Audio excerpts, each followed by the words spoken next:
Hello दोस्तों, मैं हूं आपका दोस्त और आपके अपने ही चैनल पर आप सभी लोगों का स्वागत है। आज हम बहुत ही एक इम्पोर्टेंट टॉपिक के ऊपर डिस्कशन करेंगे जो कि राजस्थान की हिस्ट्री से जुड़ा हुआ है और राजस्थान का जो एकीकरण था वो किस प्रकार से हुआ। क्योंकि राजस्थान जब भारतीय स्वतंत्रता जब राजस्थान स्वतंत्र हुआ तो यहाँ पे राज्य रजवाड़ाओं का राज था। यहाँ पे जो डेमोक्रेसी थी उसका विकास भारत के अन्य राज्यों की तरह न हो करके एक स्वतंत्र इकाइयों की तरह हुआ। चूँकि जो भारतीय स्वतंत्रता आंदोलनकारी थे वो राजस्थान में चूँकि राजाओं का शासन था, रजवाड़ों का शासन था, तो उसमें सीधे दखल देने से बच रहे थे। इसलिए प्रजामंडल आंदोलन के माध्यम से यहाँ पे एक डेमोक्रेसी की जो एक पृष्ठभूमि तैयार हुई थी उसका विकास भी चरणबद्ध तरीके से हुआ। और साथ ही साथ जब भारत स्वतंत्र हुआ तो इन राज्य रजवाड़ाओं ने किस प्रकार से राजस्थान के एकीकरण में समस्याएं उत्पन्न की, उन सब का हम विस्तार से यहाँ पे वर्णन करेंगे। इसमें किन महापुरुषों का योगदान रहा। जैसे कि हम सभी जानते हैं कि भारत का एकीकरण में हमारे जो उस तत्कालीन गृह मंत्री थे सरदार वल्लभ भाई पटेल, उनका महत्वपूर्ण और चिरस्थायी हमारी स्मृति में रहने वाला जो उनका योगदान रहा है। साथ ही साथ राजस्थान के एकीकरण में भी उनकी महत्वपूर्ण भूमिका रही है। इसके अलावा राजस्थान के एकीकरण में अन्य कई जो रियासत प्रमुख थे उन्होंने भी सक्रियता दिखाई, उनका भी योगदान रहा। जैसे कि मेवाड़ की रियासत हो गई, शाहपुरा की रियासत हो गई, उन्होंने एक रियासतों का भारत में एकीकरण महत्वपूर्ण भूमिका निभाई। लेकिन साथ ही साथ जैसे जोधपुर की रियासत थी तो उसके एकीकरण में कई समस्याएं थी। जोधपुर की रियासत न बल्कि राजस्थान की बल्कि भारत की भी एक बड़ी रियासतों में से थी, तो उसका भारत में मिलना बहुत ही आवश्यक था। तो तत्कालीन जो जोधपुर रियासत के प्रमुख थे हनुमंत सिंह जी, उनका पाकिस्तान की तरफ झुकाव था, वो मोहम्मद अली जिन्ना की तरफ उनकी तरफ झुकाव था, क्योंकि मोहम्मद अली जिन्ना ने उनको एक स्वतंत्र रियासत के तौर पर पाकिस्तान में मिलने का प्रस्ताव दिया था। जिसे बाद में जो वी.के. मेनन थे, जो सरदार वल्लभ भाई पटेल के और जो सचिव थे, उनका रियासतकालीन सचिव थे, वो उनका एक सक्रिय भूमिका रही। और साथ ही साथ जो लॉर्ड माउंटबेटन थे, जो अंतिम वायसरॉय थे भारत के, उनकी भी एक सक्रिय भूमिका के कारण जो कुछ प्रमुख रियासतें थी जैसे भोपाल हो गई, जैसे जोधपुर हो गई, इनका भारत में विलय हो पाया। अब चूँकि हम आते हैं फिर से, राजस्थान का जो एकीकरण था वो कई चरणों में हुआ, या एक चरण में ना होकर या दो चरणों में ना होकर बल्कि 7 चरणों में हुआ। ये 1948 से लेकर के 1956 तक, जब राजस्थान के अंदर प्रथम राज्यपाल गुरुमुख निहाल सिंह ने पद संभाला, तब तक ये प्रक्रिया चलती रही। उससे पूर्व जो राज प्रमुख का पद था वो जयपुर के राजा मान सिंह को दिया हुआ था। और इस प्रकार से राजस्थान का एकीकरण कई चरणों में संपन्न हुआ, जिसमें मत्स्य संघ एक था, राजस्थान संघ था, संयुक्त राजस्थान था, बृहद राजस्थान था, संयुक्त बृहद राजस्थान था। राजस्थान का तत्कालीन स्वरूप जो बाद में निखर कर आया वो 1956 तक इस पूरी प्रक्रिया के माध्यम से चलता रहा। और एक निश्चित तौर पे जो हम वर्तमान स्वरूप देख रहे हैं उसमें जो 1956 का जो स्वरूप था वो काफ़ी हद तक एक संयुक्त राजस्थान को रिप्रेजेंट कर रहा था। अब आइए हम एक एक करके इन सभी बातों को, तथ्यों को देखेंगे। आप सभी से विनम्र प्रार्थना है कि आप इस चैनल को लाइक करिए और इस वीडियो को आप जितना हो सके उतना शेयर करिए, ताकि ज़्यादा से ज़्यादा लोगों को हमारी एक जो बृहद और एक शानदार हमारा जो इतिहास रहा है, राजस्थान का इतिहास रहा है, राजे रजवाड़ाओं का इतिहास रहा है, राजस्थान की जो रणबांकुरों का इतिहास रहा है, उसको पहुंचाया जा सके। तो आइए हम इसको देखते हैं किस प्रकार से राजस्थान का एकीकरण हुआ। अब राजस्थान के एकीकरण में जो प्रमुख भूमिका निभाई, हालांकि जो 1935 में भारत शासन अधिनियम आया, भारत में जो कॉन्स्टिट्यूशनल जो विकास हुआ उसके एक महत्वपूर्ण भूमिका रखता है 1935 का भारत शासन अधिनियम। उसमें भी राजस्थान समेत जो अन्य रियासतें थी उनका किस प्रकार से शासन व्यवस्था रहेगी उसके बारे में वर्णन किया हुआ था। और जो 1947 में जो भारतीय स्वतंत्रता अधिनियम था उसमें भी रियासतकालीन राज्यों को एक महत्वपूर्ण स्थिति दी गई थी। अर्थात उसमें कहा गया था कि रियासतकालीन जो राज्य है वो चाहे तो स्वतंत्र तौर पर अपना अस्तित्व बनाए रख सकते हैं, या चाहे तो पाकिस्तान में मिल सकते हैं, या चाहे भारत में मिल सकते हैं। हालांकि बाद में इसमें कुछ परिवर्तन किया गया और इन रियासतों को यह ऑप्शन दिया गया कि या तो पाकिस्तान में मिल सकती है, भारत में मिल सकती है, अर्थात तो स्वतंत्र अस्तित्व नहीं रख सकती हैं। तो उनके सामने एक अस्तित्व का प्रश्न उभर कर आ गया था। चूँकि राजस्थान की ज़्यादातर रियासतों का भारत से लगाव रहा है, एक सांस्कृतिक लगाव रहा है, तो उनका एक भारत के प्रति लगाव तो था, किंतु सदियों से चली आ रही जो रियासतकालीन व्यवस्था थी उनको उसमें परिवर्तन होने में थोड़ी सी समस्या आ रही थी। थोड़ी सी दिक्कत आ रही थी, तो किस प्रकार से रही वो हम इसमें देखेंगे। अब हम आगे देखते हैं कि जिस प्रकार से भारत में इन रियासतों का विलय हुआ वो किस प्रकार से रहा। इसमें कई प्लेसेस रहे, जैसे कि मत्स्य यूनियन। अब हम सब जानते हैं कि जो विराट नगर था, अर्थात महाभारत काल में जो विराट नगर था उसकी राजधानी थी मत्स्य प्रदेश। उस रियासत को बोला जाता था जो अलवर और भरतपुर, अलवर और इस क्षेत्र के आसपास थी, मेवात क्षेत्र के आसपास थी। इन सभी जो रियासतों को मिलाकर मत्स्य यूनियन का गठन किया गया था, जिसकी राजधानी महाभारत काल में विराटनगर थी और बाद में इसकी राजधानी अलवर को घोषित किया गया था। अब चूंकि अलवर को इसको राजधानी घोषित किया गया था और अलवर के जो प्रमुख थे वो तेज सिंह थे। हालांकि तेज सिंह को इस जो मत्स्य संघ का प्रमुख नहीं बनाया गया था, उसके एक प्रमुख कारण है, जैसे कि हमें पता है, विदित है कि 30 जनवरी 1948 को जो महात्मा गांधी की हत्या हुई, उसमें जो अलवर की रियासत के जो प्रमुख थे उनका भी नाम एक षड्यंत्र के दौरान आया था, तो इसी कारण से उनको प्रमुख नहीं बनाया जा सका। और जो सेकंड फेज़ था उसके अंतर्गत राजस्थान के अंदर जो कोटा, टोंक, बूंदी, झालावाड़, प्रतापगढ़ अर्थात दक्षिणी पूर्वी जो क्षेत्र के जो रियासतें थे उनको मिलाकर एक संयुक्त राजस्थान का गठन किया गया था। और थर्ड फेज़ के अंदर जो प्रमुख रियासतें थी, जैसे जयपुर होगा, जोधपुर होगा, बीकानेर, जैसलमेर, इनको मिलाकर एक नया राजस्थान, जिसको एक बृहद राजस्थान बनाया गया था, जिसकी राजधानी जयपुर रखी गई थी। और जो फोर्थ फेज़ था जिसके अंदर का मत्स्य यूनियन अर्थात जो मत्स्य प्रदेश था उसको जो संयुक्त राजस्थान था उसमें विलय किया गया था। अब इसके अंतर्गत जैसे हम जानते हैं कि जिस समय भारत को स्वतंत्रता दी गई और रियासतों का जो गठन किया जा रहा था, उस समय भारत में 19 रियासतें थी। राजस्थान में, माफ़ कीजिएगा, राजस्थान में 19 रियासतें थी तथा 3 प्रमुख ठिकाने थे। अब ठिकाने कौन कौन से, ये बहुत इम्पोर्टेंट टॉपिक रहेगा। सभी प्रकार के जो मेरे भाई बंधु हैं जो कंपटीशन एग्ज़ाम की तैयारी कर रहे हैं उनके लिए महत्वपूर्ण रहेगा कि कौन कौन से ठिकाने उस समय थे। अर्थात उसमें नीमराणा था, लावा था और एक कुशलगढ़ था।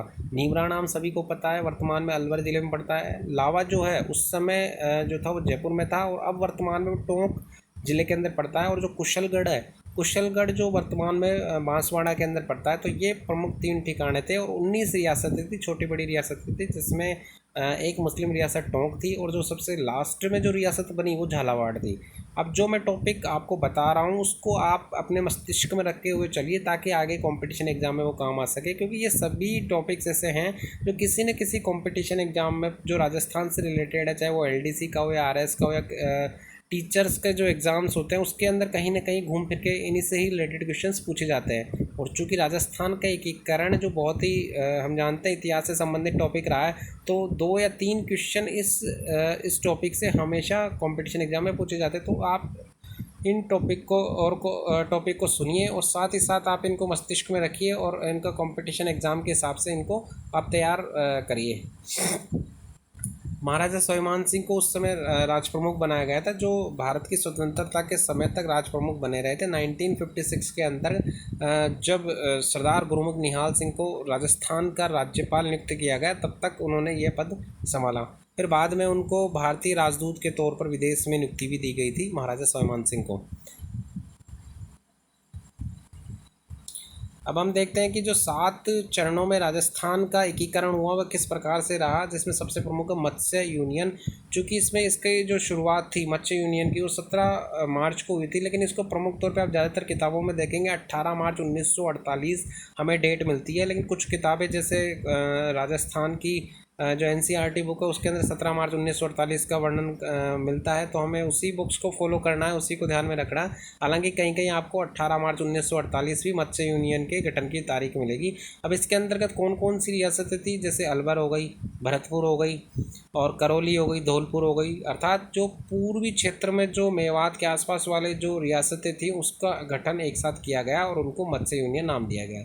उसकी राजधानी अलवर को बनाया गया। और जैसे कि मैं पूर्व में वर्णन कर चुका हूँ कि तेज सिंह को जो उस समय तत्कालीन अलवर के शासक थे उनको इसका प्रमुख नहीं बनाया जा सका, जिसका कारण भी मैंने आपको बताया।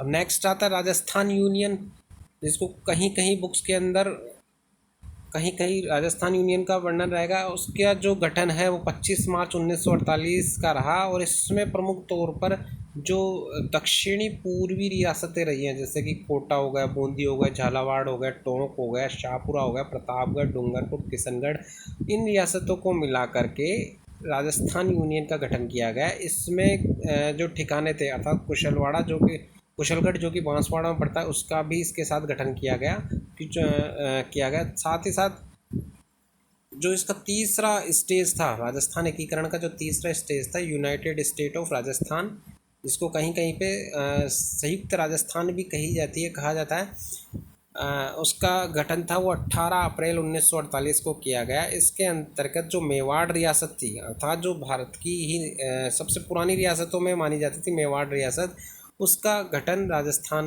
एकीकरण के तहत किया गया। ये तीसरा स्टेज था और बहुत ही महत्वपूर्ण स्टेज ये रहा है, जिसका उद्घाटन स्वयं प्रधानमंत्री पंडित जवाहरलाल नेहरू ने किया। इस जो संयुक्त यूनाइटेड स्टेट ऑफ राजस्थान का एकीकरण था, उसका उद्घाटन स्वयं पंडित जवाहरलाल नेहरू के द्वारा किया गया था। तो हम समझ सकते हैं कि इस रियासत की क्या भूमिका थी भारत में मिलने की, राजस्थान के एकीकरण में। अब आगे देखते हैं जो चौथा स्टेज ग्रेटर राजस्थान, या हिंदी की किताबों में इसको बृहद राजस्थान के तौर पे जाना जाता है। इसके अंतर्गत जो राजस्थान की 4 सबसे बड़ी रियासतों में से जो थी, जयपुर हो गई, जोधपुर हो गई और बीकानेर हो गई, जैसलमेर हो गई, इन चारों रियासतों को मिलाकर जो कि राजस्थान का एक बड़ा भूभाग था, उसको मिलाकर के बृहद राजस्थान का निर्माण किया गया, जो कि 30 मार्च 1949 को किया गया। ये डेट आपको ध्यान रखना है, 30 मार्च 1948 को किया गया था। और स्वयं तत्कालीन गृह मंत्री और रियासतकालीन विभाग के प्रमुख सरदार वल्लभ भाई पटेल ने स्वयं इस जो संगठन बना था बृहद राजस्थान का, उसका उद्घाटन किया। और हमें डेट ध्यान रखनी है 30 मार्च 1949, क्योंकि 30 मार्च को ही राजस्थान का जो राजस्थान दिवस मनाया जाता है, 30 मार्च को ही मनाया जाता है। उसका कारण मैंने बताया आपको, क्योंकि इस समय जो राजस्थान की जो बृहद रियासतें थी, उनका गठन करके बृहद राजस्थान का निर्माण किया गया था। और 5वां जो चरण था उसमें United state of greater Rajasthan बोला जाता है, और हिंदी की किताबों में आप देखोगे कि उसको संयुक्त बृहद राजस्थान नाम दिया गया है। संयुक्त बृहद राजस्थान नाम दिया गया है, जिसका गठन 15 मई 1949 को किया गया था। और उसके तहत मत्स्य यूनियन को जो ग्रेटर राजस्थान बना, बृहद राजस्थान बना, उसमें अमलगमेटेड किया गया। इसका मतलब है कि उसमें संयुक्त कर दिया गया था, और इसीलिए इसका नाम दिया गया था संयुक्त बृहद राजस्थान। और जो छठा चरण था ये बहुत इंपॉर्टेंट था, जिसका उद्घाटन 26 जनवरी 1950 को किया गया था। इसको यूनाइटेड राजस्थान भी कहा जाता है, और कहीं कहीं आप इसको संयुक्त राजस्थान जो सेकंड चरण था, उसी के सिमिलर नेम भी इसको कहीं कहीं आप देखोगे, संयुक्त राजस्थान भी इसमें आपको कहीं कहीं पढ़ने को मिलेगा। अब जो 7वां और बिल्कुल अंतिम चरण था, जिसमें राजस्थान का वर्तमान स्वरूप काफ़ी हद तक दिखाई देता है, उसका नाम था रीऑर्गेनाइज राजस्थान, या राजस्थान का वर्तमान स्वरूप के तौर पे आप हिंदी की किताबों में पढ़ने को मिलेगा। और जो इसका उद्घाटन था वो नवंबर 1956 में किया गया था, अजमेर मेरवाड़ा। अब मैं आपको बताता चाहता हूँ कि जो अजमेर जो था वो केंद्र शासित प्रदेश, जो वर्तमान में केंद्र शासित प्रदेश उसकी तरह था, अर्थात ये डायरेक्ट जो कमिश्नरेट सिस्टम के तहत जो ब्रिटिश जो गवर्नमेंट थी उसके थ्रू शासित होता था, इसलिए अजमेर मेरवाड़ा के क्षेत्र को इसके तहत मिलाया गया। इसके अलावा जो कुछ क्षेत्र थे, जैसे कि मध्य प्रदेश के अंदर भानपुरा तहसील थी और गुजरात की जो आबू तहसील थी, उनको भी राजस्थान में मिलाया गया था। तो ये बहुत इंपॉर्टेंट टॉपिक है, इंपॉर्टेंट लाइन है कि मध्य प्रदेश की भानपुरा तहसील और गुजरात की जो आबू तहसील थी, उसको राजस्थान में मिलाया गया था। अब इसमें एक बात बहुत इंपॉर्टेंट ध्यान रखने की बात है कि जो आबू तहसील थी उसको राजस्थान में इतना लेट विलयकरण क्यों हो पाया, तो उसका एक प्रमुख कारण ये था कि चूँकि आबू तहसील है गुजरात बॉर्डर के ऊपर पड़ती है, और सरदार वल्लभ भाई पटेल का एक आत्मीय संबंध और आत्मीय लगाव इस क्षेत्र से रहा है, तो वो चाहते थे कि आबू को राजस्थान में ना मिलाकर बॉम्बे स्टेट, उस समय गुजरात को बॉम्बे स्टेट के नाम पर जाना जाता था, तो बॉम्बे स्टेट में मिलाना चाहते थे। किंतु जैसे ही सरदार वल्लभ भाई पटेल का देहांत हुआ, तो बाद में इसको आबू रियासत को गुजरात में न मिलाकर के अंततोगत राजस्थान में मिलाया गया, जो वर्तमान तौर पर राजस्थान की सिरोही जो ज़िला है उसके अंतर्गत आबू रियासत पड़ती है। तो ये भी बात आपको ध्यान रखनी है। आपको एक बात इसमें ये भी ध्यान रखना होगा कि ये जो छोटी छोटी कहानियाँ और जो तथ्य जुड़े हुए होते हैं, इसको भी आप अपने मस्तिष्क में याद रखिए, ध्यान रखिए, क्योंकि ये चीज़ें क्या होती है कि आपको कॉन्सेप्ट को ढंग से लर्न करने में बहुत इंपॉर्टेंट होती है, सहायता मिलती है, और एग्ज़ाम में आप इसमें क्वेश्चंस को सही आंसर्स करने में बहुत फ़ायदा होगा। क्योंकि आजकल के जो क्वेश्चंस पूछते हैं, आप किसी भी कंपटीशन एग्जाम में चले जाओ, चाहे आरएस का एग्ज़ाम हो या फिर कोई टीचर्स 3rd ग्रेड का या 2nd ग्रेड का एग्ज़ाम हो, इसके अंदर हिस्ट्री जो है आपकी प्रमुख सब्जेक्ट है, तो उसमें सीधे क्वेश्चंस नहीं पूछे जाते, थोड़ा सा घुमा फिरा के क्वेश्चन पूछे जाते हैं। तो उस केस में इस तरह की छोटी छोटी कहानियाँ आपकी काफ़ी हेल्प करेगी, आपको काफ़ी फ़ायदा पहुँचाएगी। तो आप इस तरह की छोटी छोटी जो कहानियाँ जुड़ी थी उसको आप नगण्य न मानकर बहुत इंपॉर्टेंट पार्ट मानिए। और ये हमारे जो राजस्थान का एकीकरण था, इस तरीके से 7 चरणों में जाके पूरा हुआ। इसके बाद में काफ़ी सारे इसमें ज़िले भी बने। वर्तमान स्वरूप में भी हम देखते हैं कि 33 ज़िले राजस्थान के अंतर्गत है। तो इसका भी एक अलग चरण रहा है। मैं एक अलग वीडियो के माध्यम से डिस्क्राइब करूँगा कि किस प्रकार के राजस्थान में नए ज़िलों का निर्माण हुआ और वर्तमान स्वरूप तक पहुँचा।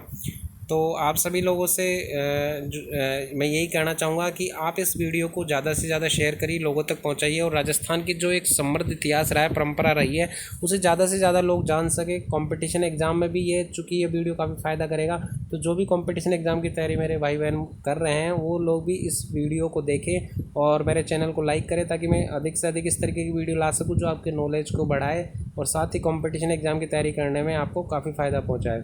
तो मैं इस प्रकार के वीडियो बार बार लाता रहूँगा। और यदि आपको किसी स्पेशल हिस्ट्री के टॉपिक या साइंस के टॉपिक या इकोनॉमिक्स या किसी भी टॉपिक पर किसी भी प्रकार का वीडियो बनवाना है, या किसी भी प्रकार के वीडियो के आप सोचते हो कि इस टॉपिक के ऊपर आपको किसी डेप्थ नॉलेज या गहरी समझ की आवश्यकता है, तो आप कमेंट बॉक्स में जाकर मुझे बता सकते हैं। उस टॉपिक के ऊपर डेफिनेटली मैं रिसर्च करके अच्छे से पढ़ के और एक ऐसा वीडियो बनाऊँगा जो आपके सभी कॉन्सेप्ट उसमें क्लियर हो सके। इसी के साथ मैं आपको बाय बाय कहना चाहूँगा, और फिर जल्दी मिलेंगे अब एक नए वीडियो और एक नए टॉपिक के साथ में। धन्यवाद, थैंक यू सभी लोगों को।